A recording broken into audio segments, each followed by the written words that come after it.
Okay, now we've reset with our final two teas in this group. These are the two Bilo Chun teas, is our black tea and our green tea. Both of these are from the Yunnan area, and both of these just look incredible. You'll see in the close-ups, but these two teas are just gorgeous. Especially together, the contrast is really, really fun. Let's give these a sniff. Oh my. There is something so interesting. It smells like some kind of baked good. I can't quite place it. No, I can place it. It's baked cheese crackers. It's the smell of baked cheese crackers, and I think I got this in a recent tea of the day as well, for like a Nepalese tea. And yeah, it's this very distinct, it's like these baked malty note, like baked malt crackers with cheese on them. That's absolutely delightful. Oh my goodness. Yeah, I could just sit here and smell this. This is incredible. The dry leaf here, it smells absolutely amazing. Not that much sweetness. I'm not getting too much sweetness here. But now let's move on to the green tea and see how this one has changed. So these are fundamentally the same leaf, but processed in slightly different ways to create a green tea, so non-oxidized, and a black tea, or basically fully oxidized tea. And this is incredibly sweet.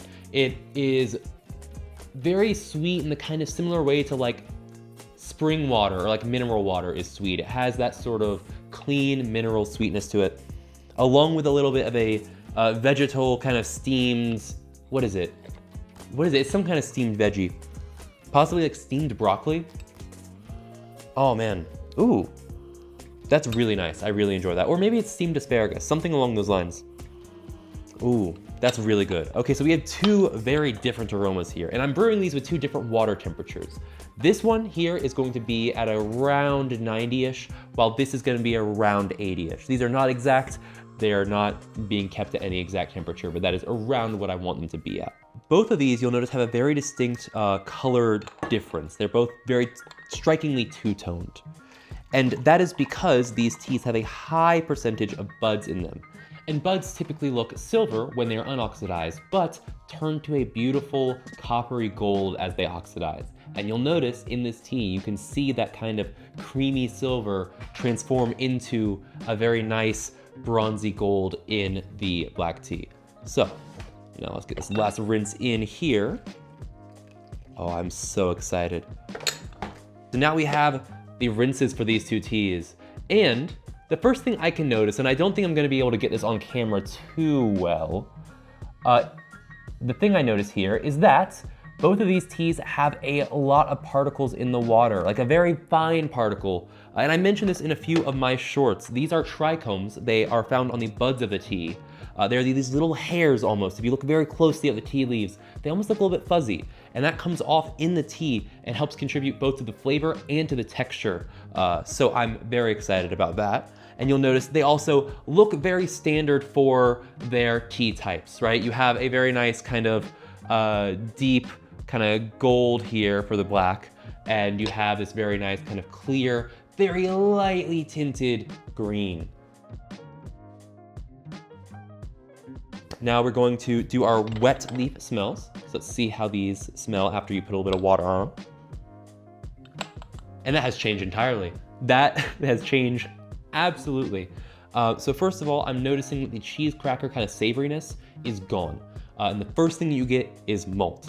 So it's changed from being this kind of cheese cracker to being malt, like the smell of beer in the process of being brewed. It's a very, very deep, very sweet kind of thing.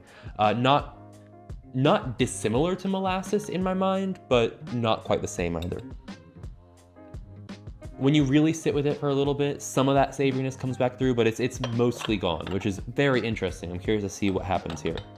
And now with the green tea, let's see, originally this had the kind of sweeter vegetal thing. Let's see.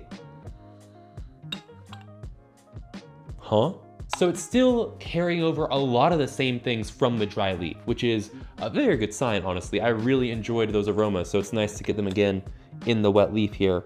But there's something else that I can't quite place, and it's bugging me. I can't quite figure out what it is. The closest thing that I can find in my mind to place it near is like wakame seaweed, but there's something closer and I can't quite find it. But either way, it's carrying through a lot of the same, very like light and sweet, but still slightly vegetal flavors that you expect from these really kind of nicer, sweeter green teas. So let's see what happens with the actual first infusion. I am extremely excited to actually taste this tea. I have been looking forward to trying this for years, honestly. It's been recommended in tea subreddits and forums and all kinds of stuff for years at this point, I think. It's a relatively common, regular release from Yunnan Sourcing, so it makes sense also that they would put that in their beginner box here. So first of all, notice that the golden color from the leaves has now mostly kind of disappeared, and it's taken on a more uniform hue. That typically happens with these kind of bud-heavy teas. That brightness, that sheen, dissipates after the first few rinses. Notice there actually is a good bit more variety of color with this one here. I don't know how well you can see that, but it is, you know, it's doing a bit better. Let's pour these up, give them a taste. And then we can give our final judgment on this box. Let's see. This is just, it's sweet, malty, toasty, crackery. I am getting a little bit of that aroma in the taste. That is truly incredible. I am definitely going to be drinking a lot of this. I really enjoy that, and it does a great job of being just a good black tea. So I think this is a really solid inclusion. I think it's going to be a good middle ground between a lot of the different varieties of black tea that you're going to find out there, while also being a Yunnan tea, which makes sense for Yunnan sourcing. And then now we have our final tea here, the green tea, Chun. This is immensely light, subtle, and sweet. Honestly, I also think this could stand up to slightly hotter water than I've given it. It is very, very mild right now, and I wonder if that's a brewing issue. All right, so even though we didn't do this for any of the other teas, what I'm gonna do here is try infusing this tea with the slightly hotter water to see if maybe giving us a little bit extra kick will open it up a bit. Just since I have it on hand, might as well do it, right? All right, and as you can see, it's still very light, still very, very light, but I don't know if you can see this, but it still has those kind of hairs suspended in the water. Can't really get a good shot of it, my apologies. Give us a try. That's what it needed. Immediately, there's so much more going on there. It needed the hotter water. So here, I first want to say that this did not get astringent at all. This is still very light, sweet, and clean. And actually, this one is also surprisingly not very astringent. A little bit tannic, but not that much. Not really that much at all. Very on the low end for a black tea. This one is very sweet, a little bit of a drying finish, but not much of one at all. It comes at the very, very end. Ooh, there's this really interesting light, bright herbal scent in the very, like scent I say, but it's a flavor in the very background that you kind of get as you breathe out with a sort of retronasal effect that reminds me a little bit of lemongrass, but not quite. It's something else in that family, but it isn't lemongrass, but it's delightful. And that accents the same kind of vegetal sweet notes we were talking about really well.